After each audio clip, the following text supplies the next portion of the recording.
Where'd Mom go? She and Isaac went to go see a movie. She should be back about 3:30 or 4. Hey folks, this is Captain Jones here to talk to you about the assembly process, which is the process by which we convert an assembly language program into the machine code that the computer actually runs. So today's objective is to just describe that and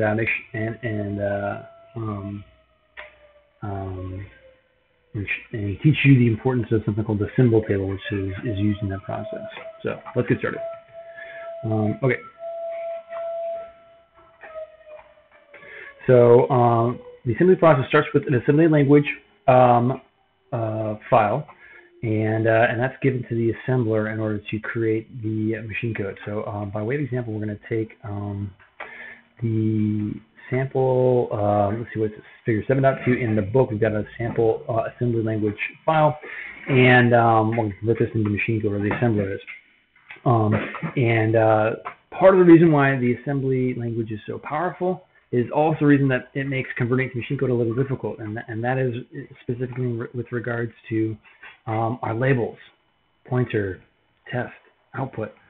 When the assembler starts reading this and converting this assembly file, it's going to start at the top of the file and work its way down. .words 3000. It's going to convert this into an AND instruction. It's going to try to convert this into a load instruction, but then it sees that the address that we're trying to load is stored in this symbol, and it doesn't know what this symbol is. So the assembler actually works in two passes. In the first pass, the only thing the assembler does is basically look on the left-hand side of the program for all of our labels. And for every label it sees, it's going to assign it an address that it knows. So, the very first instruction or directive in our assembly language program is .words 3000. So that means that's telling the assembler that this very first instruction should be located at memory address 3000. And the assembler can just count until it gets to the first label, 3000, 3001, 3002, 3003. 3004, so it identifies the fact that test is a label here. At this point, if it's keeping track of the places in memory where this is located at memory address 3004. So what it's going to do is it's going to start to create this thing, this symbol table, which is going to create a spot for the symbol test, which it found, and the fact that it's located at memory address 3004. And it's going to keep counting 3005, 6, 7, 8, 9, A, B. The next label identifies as get char and address 300B. So the next spot in the symbol table is that label with the address 300B. So then the assembler is going to continue on through. It's going to assign addresses for output, ASCII, and pointer over the other labels in the program. And once it's finished with that first pass and it has the symbol table, then it does a second pass. It goes back through the same assembly file, now with the aid of the symbol table, and working its way from the top, it can convert AND into an instruction, no problem there. When it gets to load, before it was stuck, it didn't know what the value of pointer was, but when it sees this label here, it looks into the symbol table and says, aha, I've got a space here for this symbol, PTR, and it's at address 3013, and so when it converts this into an instruction, it just replaces PTR with address 3013, and then converts this into the machine code that it needs to. And then the outcome of that assembler is our machine code that runs on our device. This is sometimes called an object file.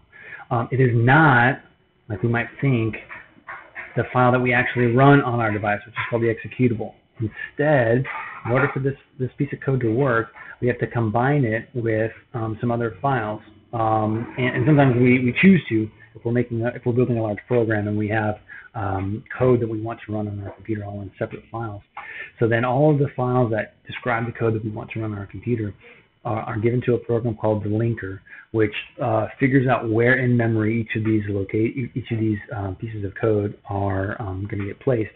And the linker outputs the actual executable that runs on our program. And so you can see here the executable essentially contains information for what goes in every spot in memory from 0 all the way to the maximum value of FFFF.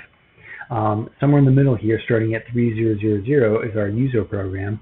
But in order for this to actually work, There's some other stuff that goes in here, all of which we'll talk about a little later, which include startup code. So the instruction address 0000 is always the first one to run. So there's got to be something here that sort of sets the computer up and tells it to start running the user program. Additionally, there are things called interrupt vector tables and interrupt service routines. And there's got to be some place in here where we're able to do some input and output. So all that stuff is sort of is given to the linker in order to create this final executable. And so when we think about the fact that the linker is able to look at the entire program that's running on the computer at the same time and place it in memory, we realize that org is also kind of a linker directive. We called it an assembler directive previously to tell the assembler, hey, this is where the code should be placed, and absolutely the assembler uses that to generate the symbol table. But it's also a bit of a directive to the linker to tell it, hey, this code should be at 3000, otherwise the assembler has not done the correct job. Additionally,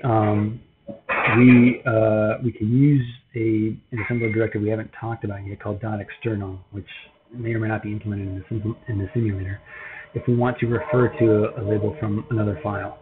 So this would be useful if, for instance, we were writing code for our assembly file, and we had some other function in a different file that we wanted to be able to reference.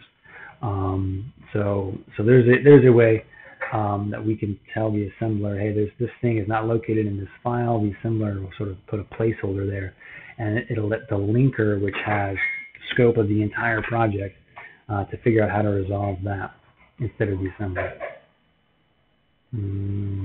Okay, so to summarize, the assembly process involves converting our assembly file into an executable, which requires not just it in machine code, but sometimes also some library code or other object files from other parts of our program.